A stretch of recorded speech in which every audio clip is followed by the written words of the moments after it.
Good morning, welcome to West End. I know you're all elated to be here. You got that extra hour of sleep last night, right? No excuse to be late. If you're here for the first time, we have visitors cards in the pew backs in front of you. Trying to give you a head start. If you'll fill those out and place them in the offering plate when we pass it, we would greatly appreciate it. In the meantime, stand to your feet. We're 3 minutes late getting started. Let's begin our service. Let's worship together. Here we go.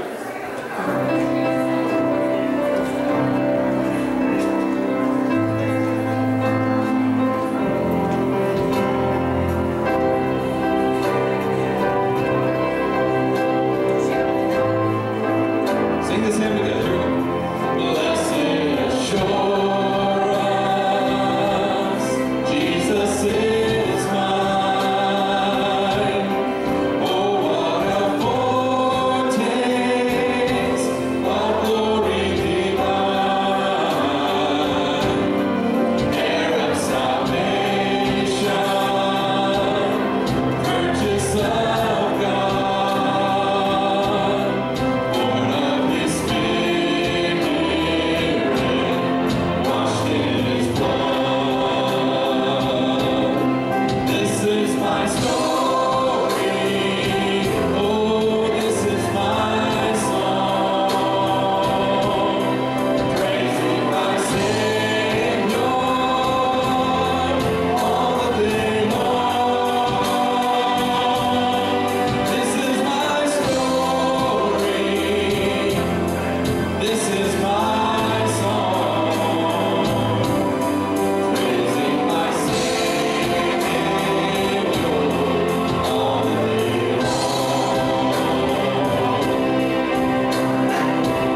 put myself out and I say, okay, God, I don't know how this is going to turn out, but every single time.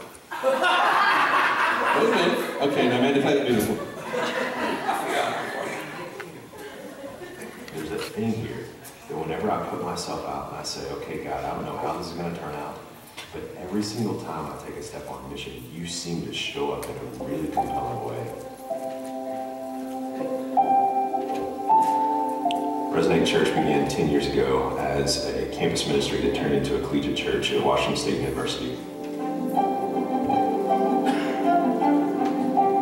Our desire is to plant churches on college campuses across the Northwest and across Canada as well. So every summer we have 24 to 40 students that are headed over to East Asia, and they are on campus. They're learning the language, they're integrating into the lives of East Asian students, and they're there being missional, sharing the gospel.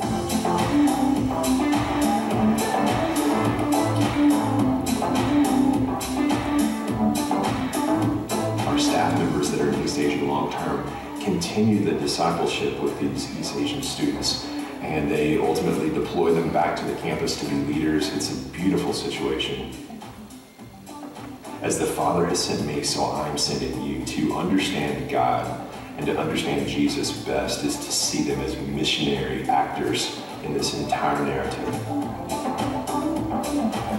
So that begins to permeate through our church.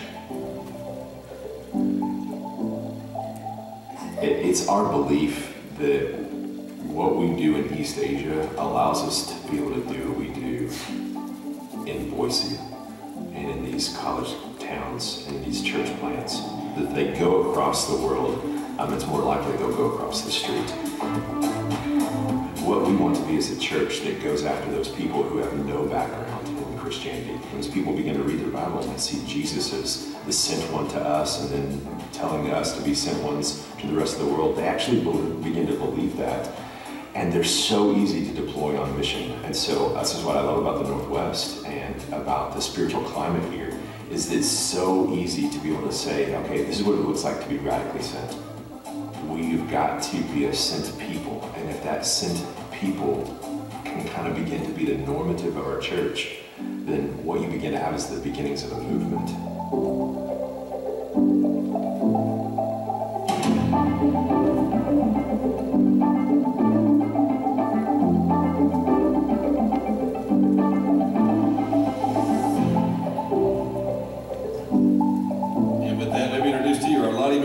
Offering that begins today, so we can begin accepting funds today for that. At this point, there are no envelopes in the pews because they haven't arrived yet. But if you would like to begin giving to that, feel free to note it on your check or on an envelope on the back of the pew, and we can go ahead and begin receiving that. And I forgot there was a video, so that was my fault, Mandy.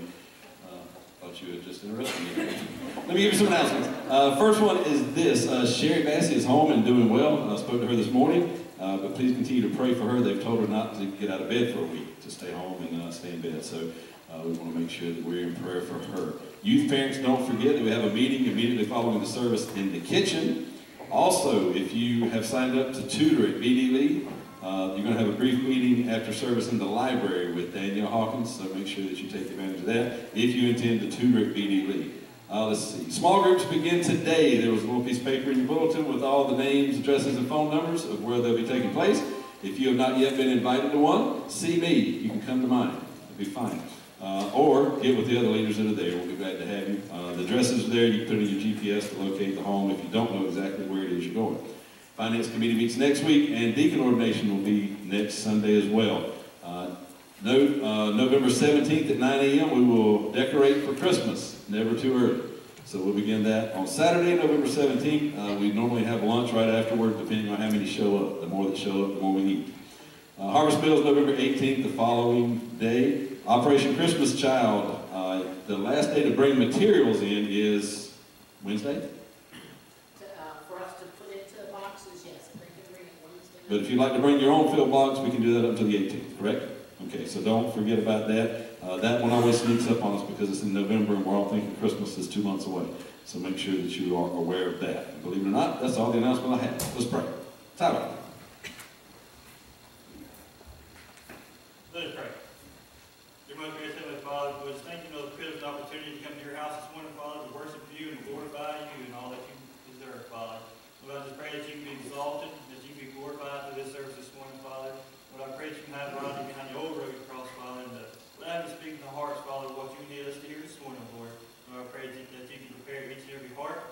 to receive the words that you want to speak here this morning, Father.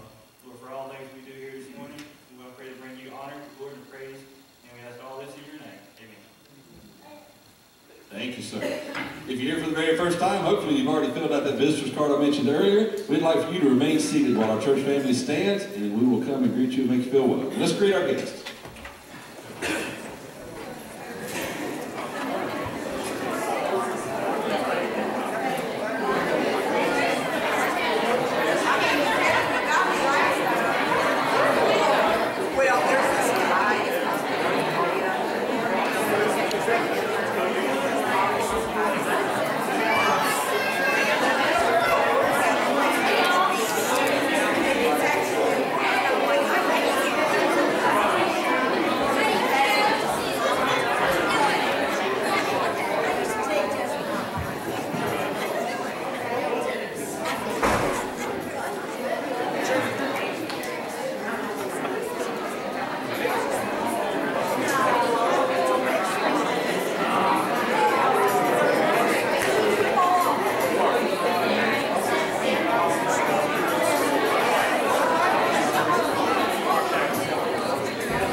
We are thrilled to have you with us at this time. If you can take your seats, our ushers are coming forward, and we're going to receive our offering.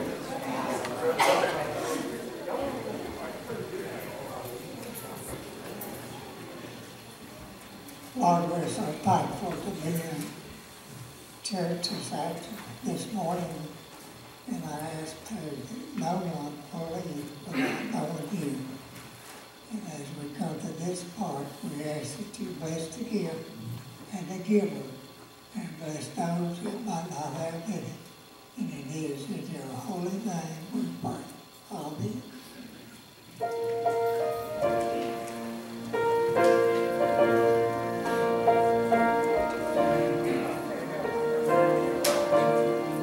Who has the power to raise the dead? Who can save us from our sin? He is our hope, our righteousness. Jesus, only Jesus. And who can make the blind to see? Who holds the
Be still, there is a healer.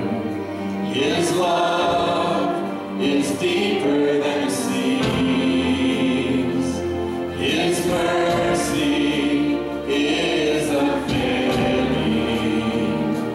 His arms a fortress for the weak. Let faith arise. Let faith arise.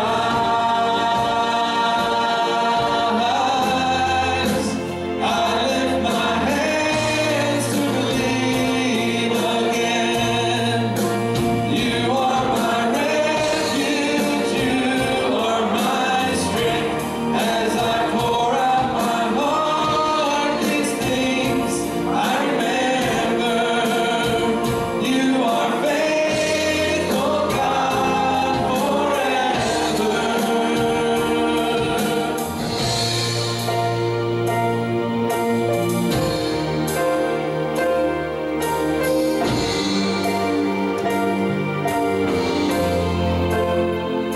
Be still, there is a river that flows from Calvary's tree, a fountain for the thirsty. Your grace that washes over me. Let faith arise.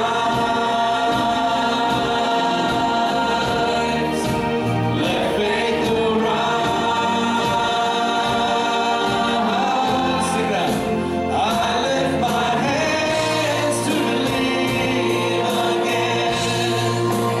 You are my refuge, you are my strength. As I pour out my heart, these things I remember. You are faithful, God, forever. I lift my hands to believe again. You are my refuge, you are my strength. As I pour out my heart, these things I remember.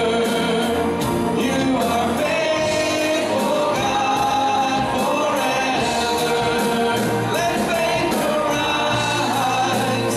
Let faith arise. Open my eyes. Open my eyes. Let faith arise. Let faith arise. Open my eyes. Open my eyes. I lift my hands to believe again. You are my refuge, you are my strength. As I pour out my heart, these things I remember. You are faithful, God, forever. One time. I lift my hands to believe again. You are my refuge, you are my strength. As I pour out my heart, these things I remember. You are faithful, God, you're faithful, God, forever.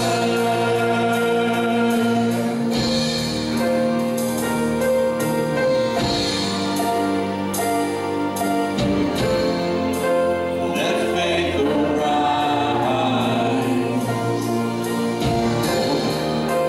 Let faith arise. Amen. Great job. You may be seated. Children's Church is now dismissed.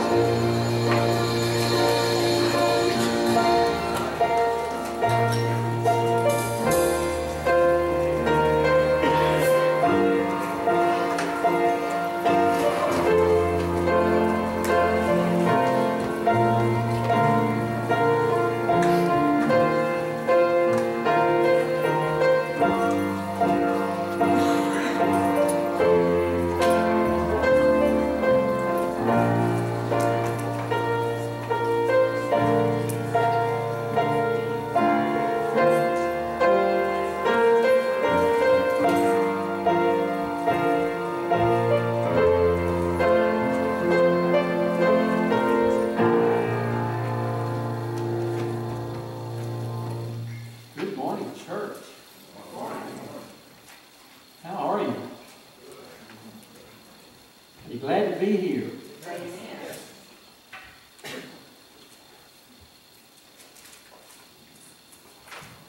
We're going to talk about Christians and sin and sanctification. Some of y'all need to pay close attention when I do the sin part.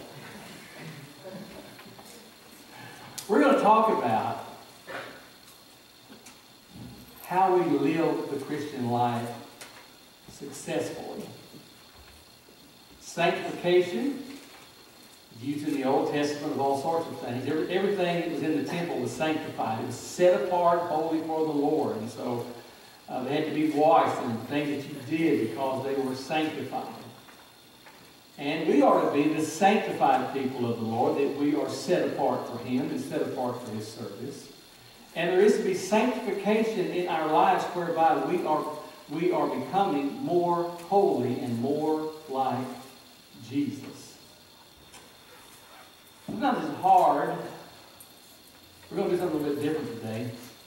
But we're going to, in looking at this verse 12, hard to categorize what's going on inside of us as believers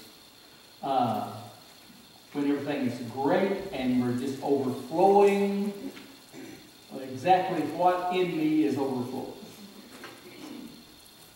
When I'm tempted and I'm falling into sin, what part of me is falling into sin versus what part of me was overflowing with joy? Is it the same part of me? Exactly what goes on inside our schizophrenic, multi-personality bodies as we go through the different things that we go through in the Christian life. Our text today is Romans chapter 6, verse 12. And here's what Paul says. Paul says, "Let not sin, therefore, reign in your mortal body."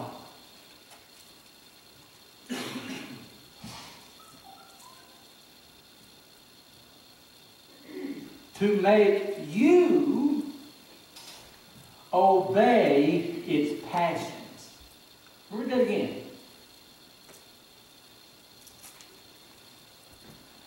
Let not sin, therefore, reign in your mortal body, to make you obey its passions. Let's pray.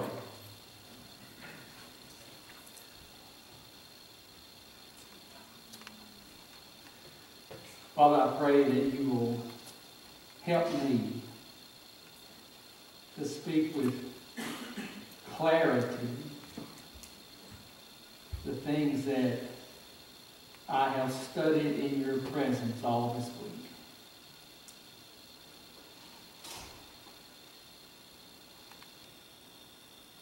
I pray you would take your word and apply it in a way that it is helpful today in all of our lives and how we live for you, how we serve you. I pray especially for those who are in the midst of deep struggles today.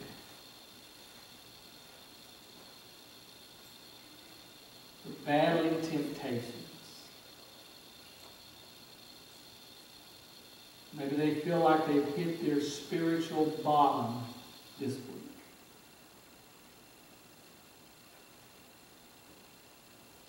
I pray that you would infuse them with joy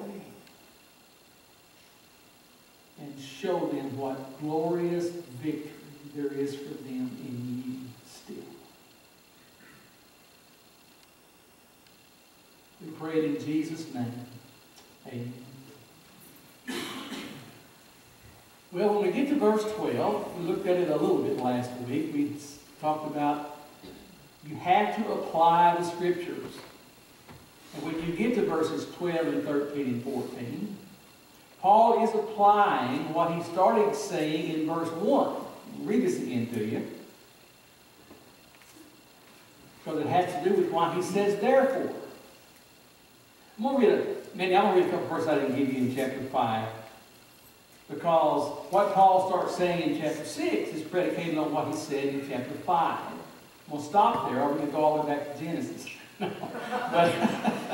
but he started chapter 5 saying, therefore, since we have been justified by faith, we have peace with God through our Lord Jesus Christ. And Paul is preaching the glorious doctrine of justification by faith, whereby we are accounted righteous by God. He says in verse 12, therefore, just as sin came into the world through one man, and death through sin, and so death spread to all men because all sinned. And that's all sinned once for all. When Adam sinned, we all sinned.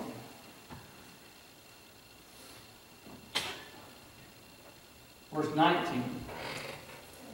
For as by the one man's disobedience the many were made sinners, so, that was Adam. So, by the one man's obedience, the many will be made righteous. So we can be declared righteous because of the righteous act of Jesus Christ coming in our place, living a perfect life, dying on the cross, paying the penalty for our sins, rising from the dead, conquering death for us,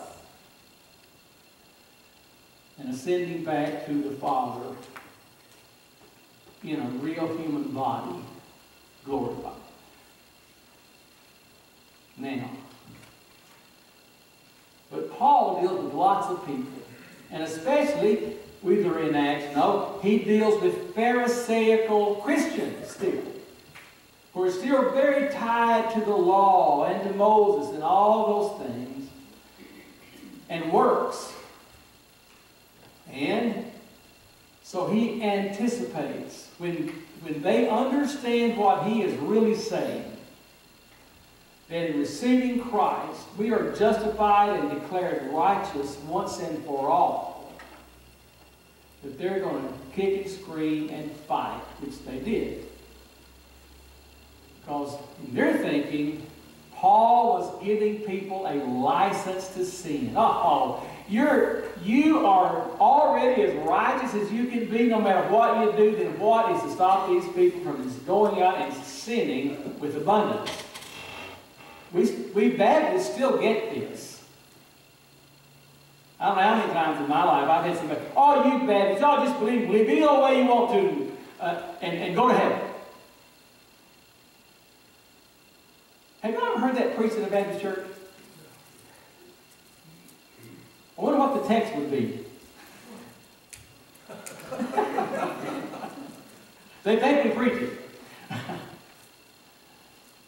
But there's still those who think, if you think you are secure in Christ, that's dangerous.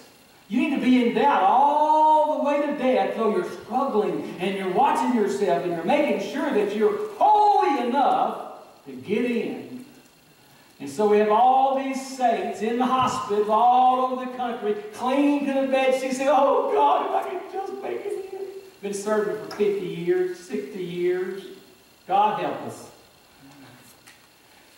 It's amazing what a little bit of the Word in people's lives would accomplish. And some people live without the Word, they just live with experiences. They don't do much for you. So, when we get to our text, Paul says, let not sin therefore reign. He's still addressing all this stuff, but now he's applying this to how you live your life and how it works, which is really important, how we apply it and how it works. So he says, you listen to this and say, what is this saying to us? Let not sin therefore reign in your mortal body, to make you obey its passions.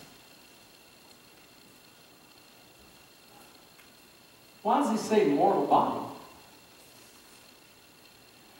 You know, you can do some great study if you'll just read the scripture and start asking questions. Why? Why does he use this word? Are there other words he could have used, or is this the only word that would work here? What is a mortal body? Are we mortals? Are we all mortals, or is part of us immortal? Do we have split personalities again? I want you to watch this.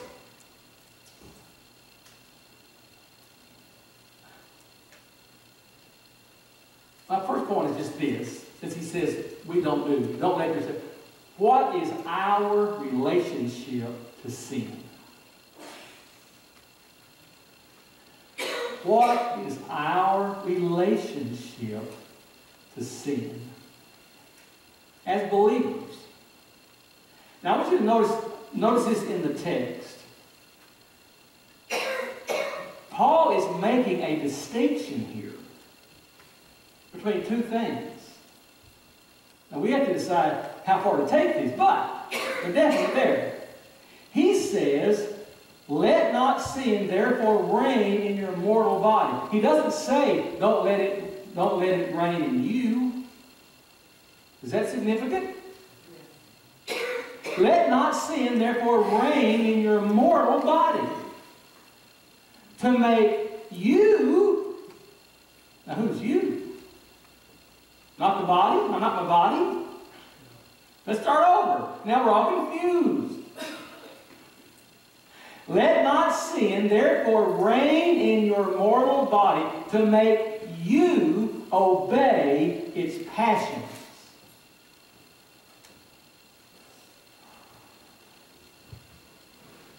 How many of you think you have a soul?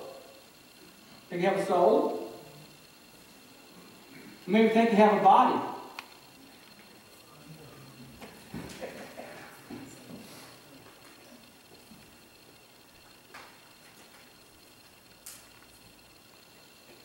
I think where Paul is taking us here is this. When we're going, let not therefore sin reign in your mortal body, to make you obey its passions. I don't think we are a body that has a soul. I think we are a soul that has a body. Why? Well, can the body survive without the soul? Can the soul survive without the body?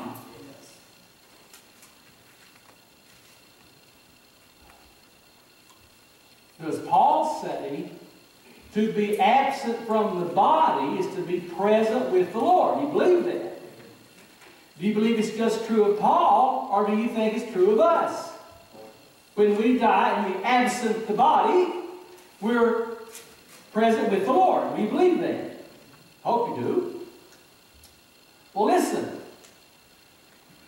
And then your body goes in the grave, or in the urn, whatever your family does, and you're turning to dust or you're turning to ashes. Now, so you go to heaven in conscious existence in the presence of God, and your body goes in the grave. Which one's really you?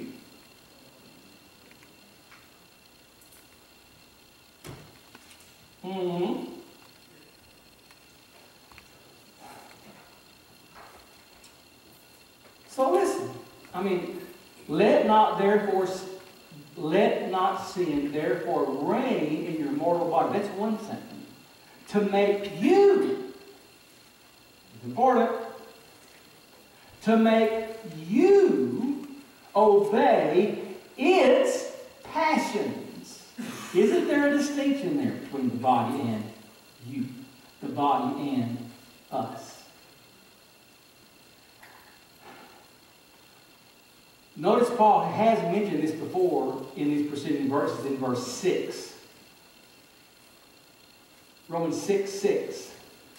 We know that our old self, I would say that's our old self in Adam, was crucified with him in order that the body of sin, this body that's sinful, that the body of sin might be brought to nothing, so that we would no longer be enslaved. We would be enslaved to sin.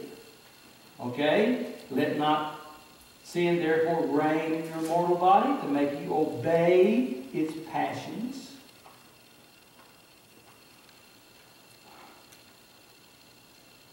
So I would say this.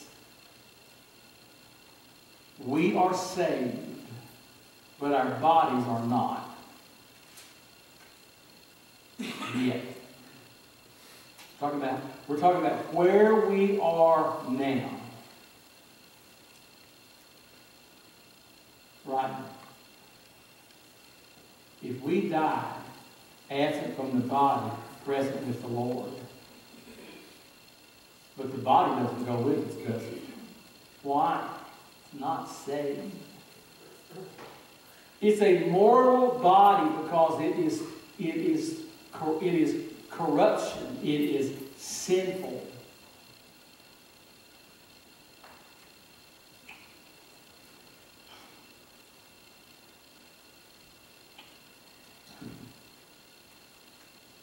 So there's a difference. There's a big difference here. But here's the thing. Here's what we have here. We have us who are saved, who have received a new life, spiritual life, haven't we? And old things have passed away, and behold, all things have become new. We love God.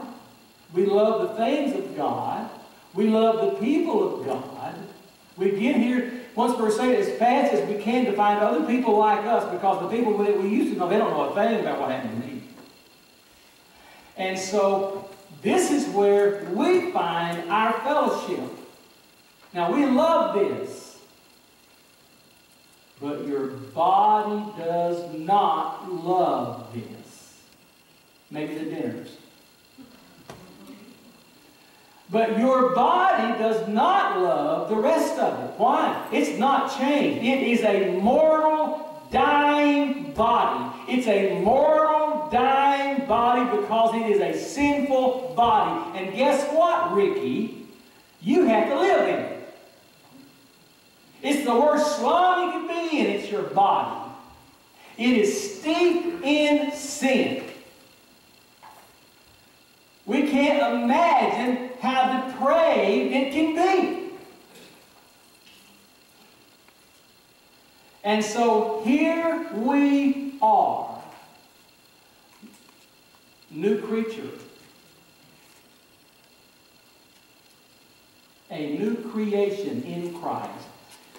Living in the same old, dirty, unwashed, mortal body that does not want to change. It lusts after everything it ever lusted after.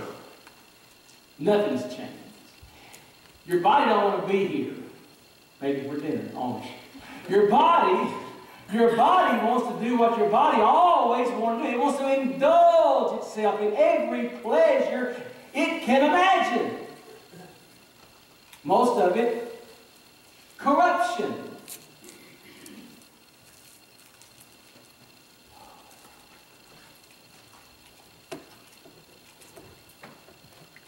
So what does Paul say about this situation?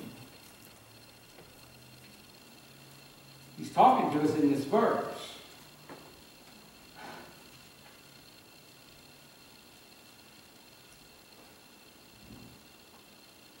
What do you do when you're a new creation in an old, sinful container?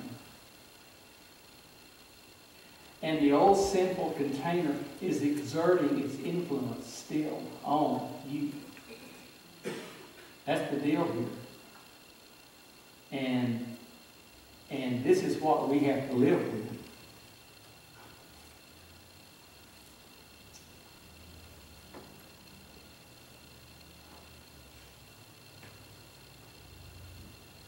Think about this.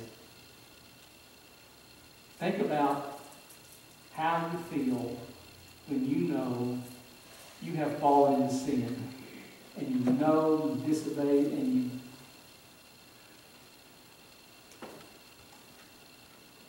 you know you've rejected the Lord. How does that feel?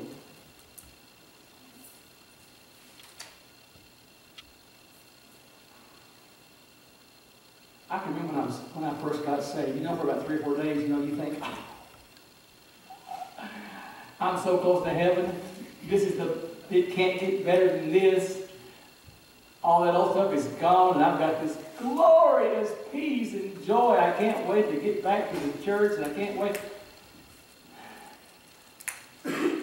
And then all of a sudden, sin, the desires of sin whelm up, or something about your old life comes out. And you say, how could I have done this? How could I?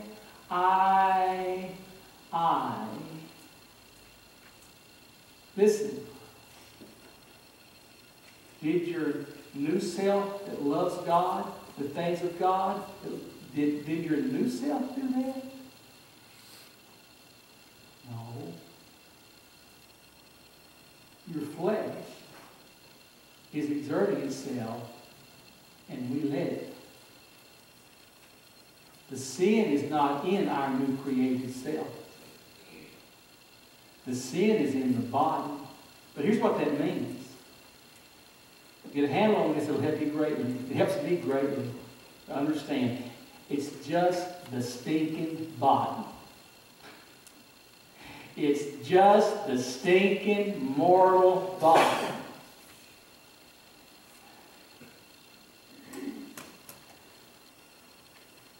Let me look at this. Look at the text again. Let not sin, therefore, reign in your mortal body. Don't let it.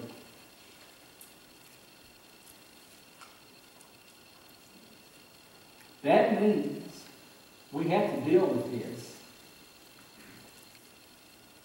But our sinful nature is not in charge anymore.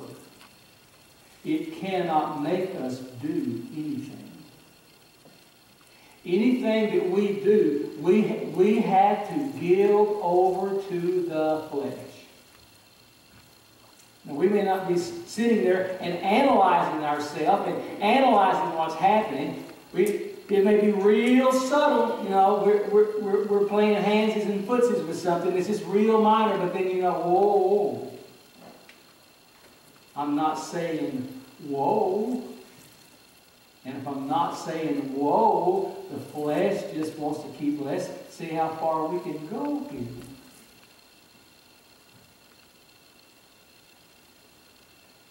It can't go anywhere if we don't let it. Listen, that's worth $1 million, saints who deal with sin, to understand.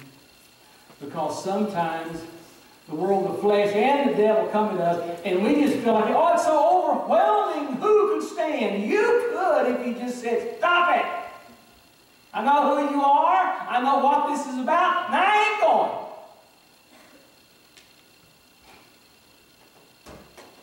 Rebuke the devil, and he will flee from you. Resist your flesh, and it will relent. It has to, because it's not your master anymore. You are in control.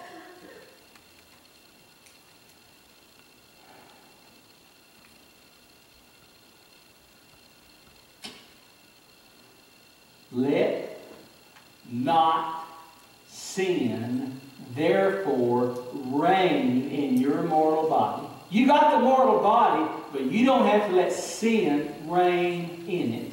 To make you obey its passions. Can't happen. That is up to us. Now, let not sin therefore reign. Ask you this. What is the first principle of sanctification? What is the very first principle that we ought to know about sanctification and about being sanctified and being more like Jesus? Somebody say something? If you had to get your answer from this verse, what would you say?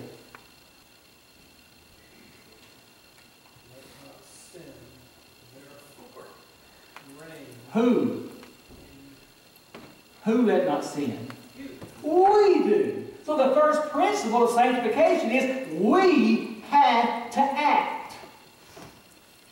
Now here's what makes this a mess. Because you've got group after group after group. They've come up with their concoctions of how you should get sanctified and be holy. And none of them start with you, God.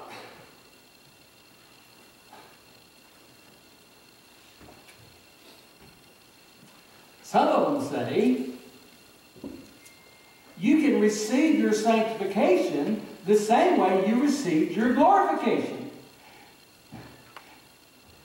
Your justification. You can be sanctified the same way you receive your justification. You're justified by faith. Well, go on and get your sanctification by faith. Trust God and be sanctified.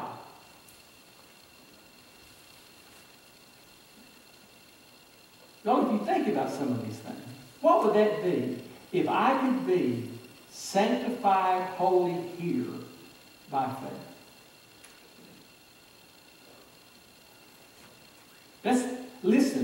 That's akin to saying you can be glorified now by faith and because this sin is in your mortal body and it's going to be in your body as long as it's mortal.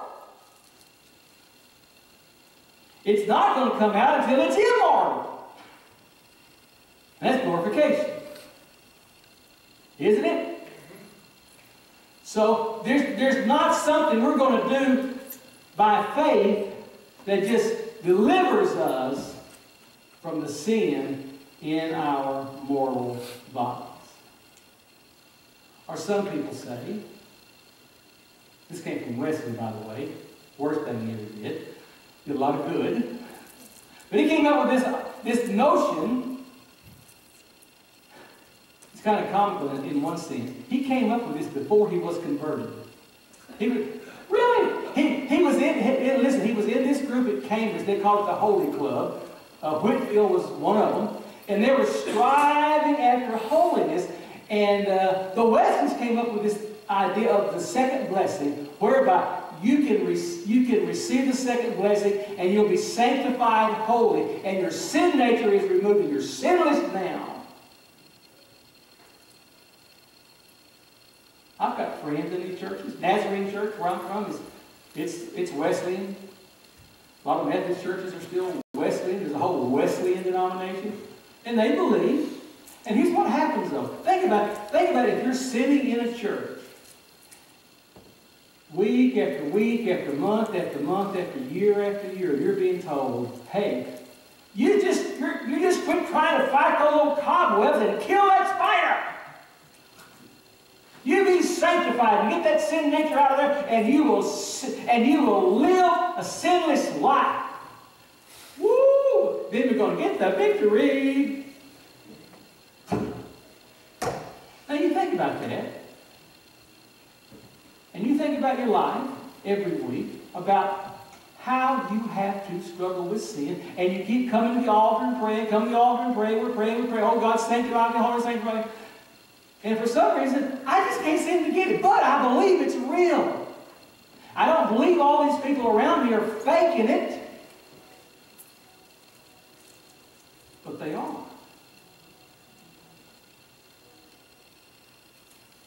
Can you fake with an honest heart? Well, you can if you lie to yourself. Redefine sin. Because listen, remember I told you about the Nazarene preacher, my friend Terrell Suggs? We're talking one day, and the Nazarene preacher said to Terrell, he said, I haven't sinned in 10 years. And Terrell said, I'm going to ask you why. And he got mad. His wife. The things that go in your house, that don't count. Listen, they can live sinless and holy because they redefine sin. Deciding to rob a bank and robbing the bank, now that's a sin. Freeway gestures don't count.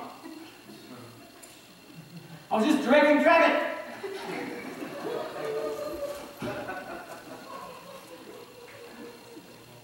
No, they just redefine sin. But they say, oh no, I don't sin, I don't sin. There is sin in us, and we all know it's there. There is no experience there. Here's the other one. The other one is the Deeper Life movement. It's been around a long time. They've got conferences, and it's all about you just need to go deeper with God. Go deeper. Go deeper. Get deep with God. And what you have to do is surrender to God. Let Christ live His life through you. You just have to go deeper till Christ is living His life in your body, and you will be living above sin and against sin. And their mantra is, let go and let God. And so I say, I'm for that. Let's do it, okay? I'm going to let go and let God. I'm waiting. Exactly how I do that. Well, they say, well, you need to pray. And you have to be willing to be made willing to be made holy. Be willing to be made willing to be made holy. How do I do that? How in the wide world do you do that?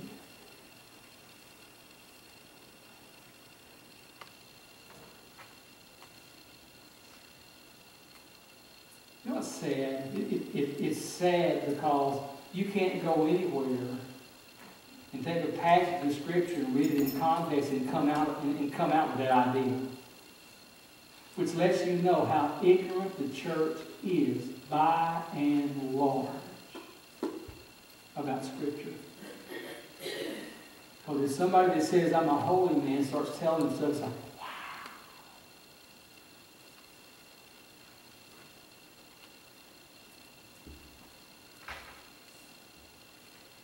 I don't want to shock you, but there's a lot of reverends that lie too.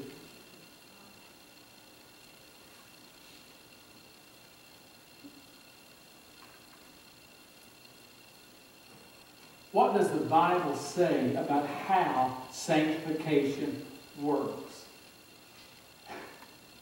It says you have to act. Get up off of it. It's not coming on the train, and that's not going to be mailed to you. You have to get in the game and understand some things that are true of you. One of them is this.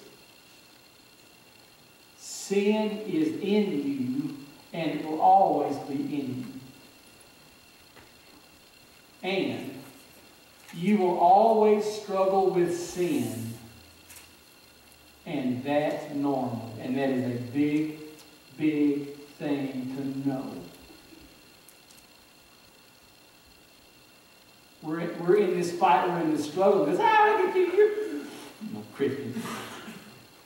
It is normal. We have to. We're in, listen, our new self is in this mortal body, this dying, sinful body.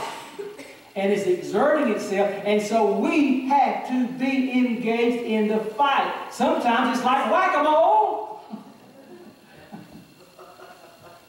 Isn't it? Where's all coming?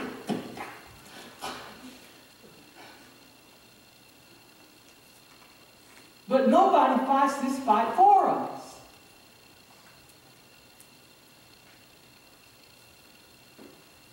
But God is in us, helping us to fight this fight. But He doesn't knock us out of the way and do it for us. There's things we have to know. There's sin in us. The conflict is normal. But sin is not our master, and we don't have to let it be our master anymore. Okay? Now listen, now we're seeing the landscape and understanding something about how do you live in victory. It's these things.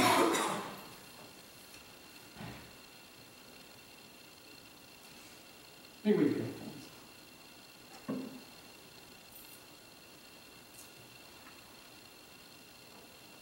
This is Philippians 2:12. Therefore, my beloved, as you have always obeyed my God, so now, not only as in my presence, but much more in my absence, work out your own salvation with fear and trembling. What does that mean? It means work out what's in you out.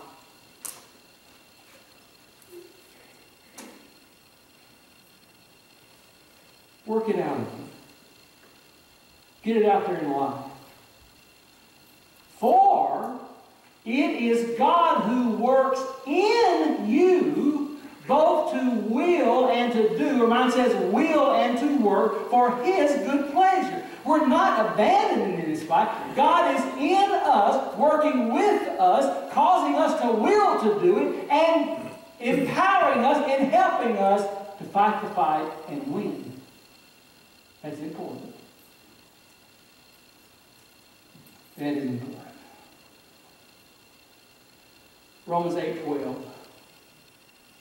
So then, brothers, we are debtors not to the flesh, to live according to the flesh. For if you live according to the flesh, you will die. But if by the Spirit you put to death the deeds of the body, you will live. I think Paul is saying that's the evidence that we have life, is that we do fight. For all who are led by the Spirit of God are sons of God. So,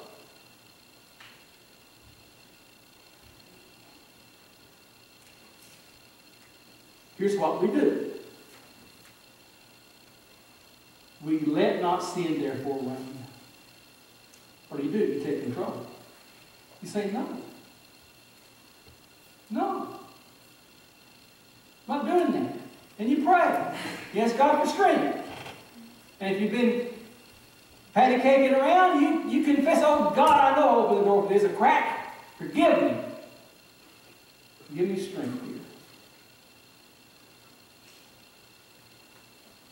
Let not sin, therefore, reign in your mortal body, to make you who know better, to make you who know Christ, to know you who normally walk in the joy of the Lord, and you're thrown into what? To make you obey its lust or its passion. Don't do it.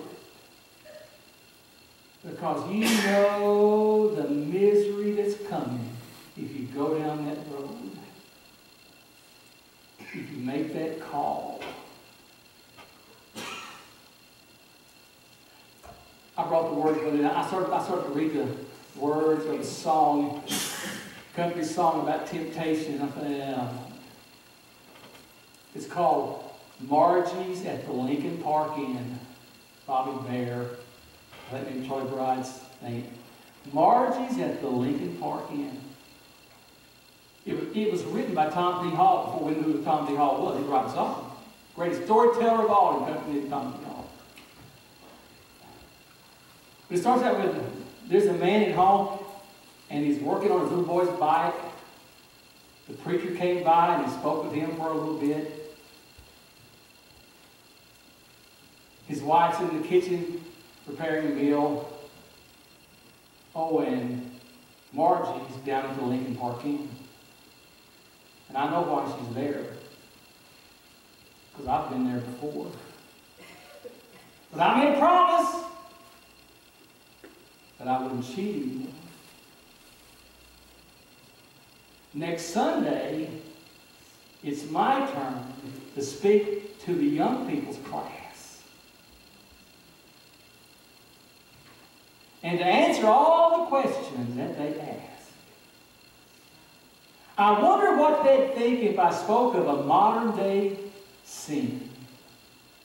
About all of the Margies and all of the Lincoln Park.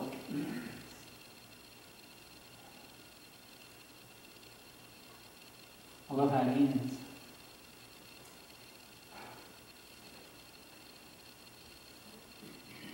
His bike is all fixed, and my little boy is in bed asleep. His warm little puppy is curled up at my feet. My wife's baking cookies for the Bridge Club to eat. And I'm almost out of cigarettes. And Margie's at the Lincoln Park Inn. Now, we don't smoke much anymore. They used to be, hey, I'm going to run and get a pack of cigarettes. Miss them. Now,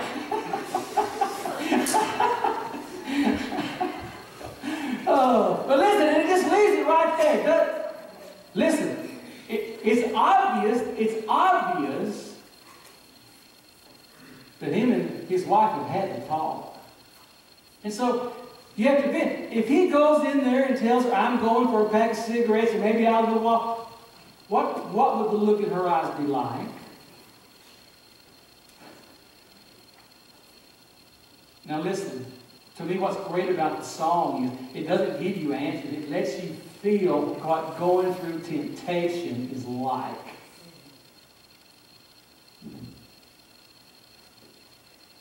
And his flesh was working in overdrive. I think one thing that made it appeal to me was this. It's a church family. Not Skid Row. It's a guy that's trusted to come in and speak to the young people of the church and teach them from the Bible. That's in torment inside about going to see Margie, who's got a room at the Lincoln Park Inn, and I've been there before. I know what's in store. Now, I don't think, sometimes we don't talk about what really goes on in a person's life as candidly as we need to in church. We talk about this stuff. Because we all fight the fight every day. So here it is. Know that sin is in you. And it's a cold cobra, not to replay. It's in you. It is going to exert itself, and you're going to have to struggle with it your whole life.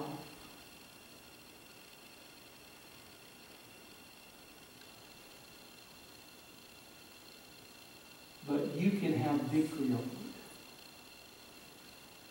How? How? How can I have victory over it? Now, I'm fixing to give you stuff you've never heard of before. Pray. Now listen. Here's what it takes to live in victory. You have to keep your heart right.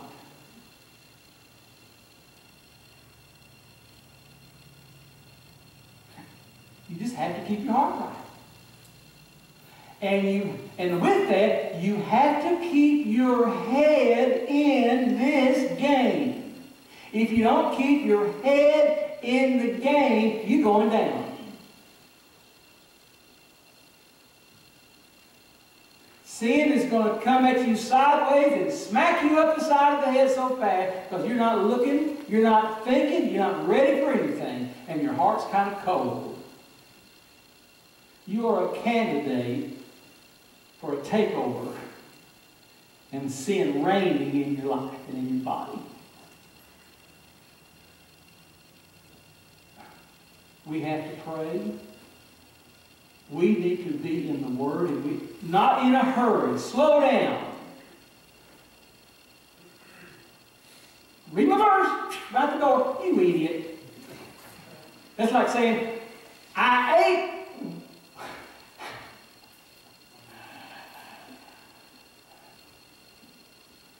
ate one cornflake, I'm ready to go. Don't give me that box and banana, I just ate one. Now move me. Got to go. How you feeling about 10 o'clock?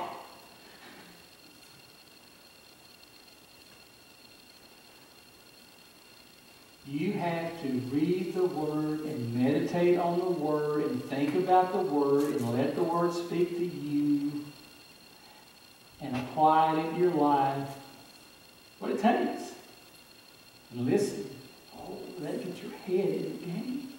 Prepares your heart, but it gets your head in the game. You need to pray. You need to be in the Word. You need to worship. And the problem is, we do this on Sunday, and there's a lot of people that need to hear this, they're not here because they don't have their head in the game.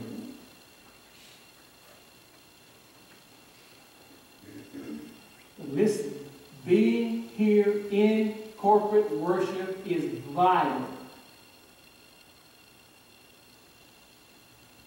You can read this something out of Hebrews. This is one of those one another verses. I'm going to say, it is very hard to live the Christian life if we're not with other believers. Because the Bible tells us all this stuff to do that doesn't happen if you're not with other believers. 10:24, Hebrews. And let us consider how to stir up one another to love and good works, not neglecting to meet together as the habit of some, but encouraging one another, and all the more as you see the day drawing near.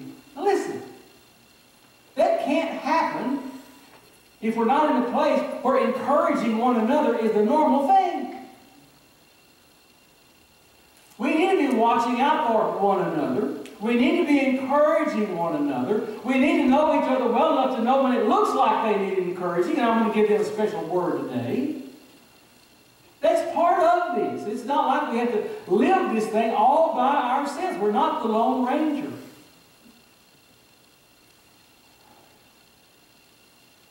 And we need to involve ourselves in the service of the Lord. Do something. What do I want to do? Attend a Sunday school class. And be a body. Well, see, I still don't. Oh, shut up. Go to a Sunday school class and be a body. Because you know what? We have to have people in classes to invite visitors into. Be in there. And I promise you, it'll be good for you. but you'll be in service for the Lord. Let's create a place where we can pull people into and have a fellowship. You can find ways to do service for the Lord, but I'm going to tell you, it is vital. We don't talk about, well, it's prayer and it's the Word. And so, man, God does things in our hearts and lives when we're doing service for Him that He doesn't do any other way. Just something about it. He brings blessing into our lives when we are serving Him and doing things for Him. So, this text is pretty straightforward. Let not sin reign. Don't do it. You can't do it without your permission. You have not been overtaken and overcome. You have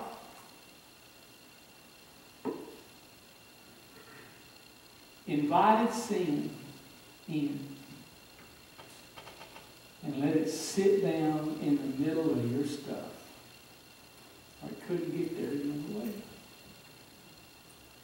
Let not sin therefore reign in your mortal body to make you obey its will.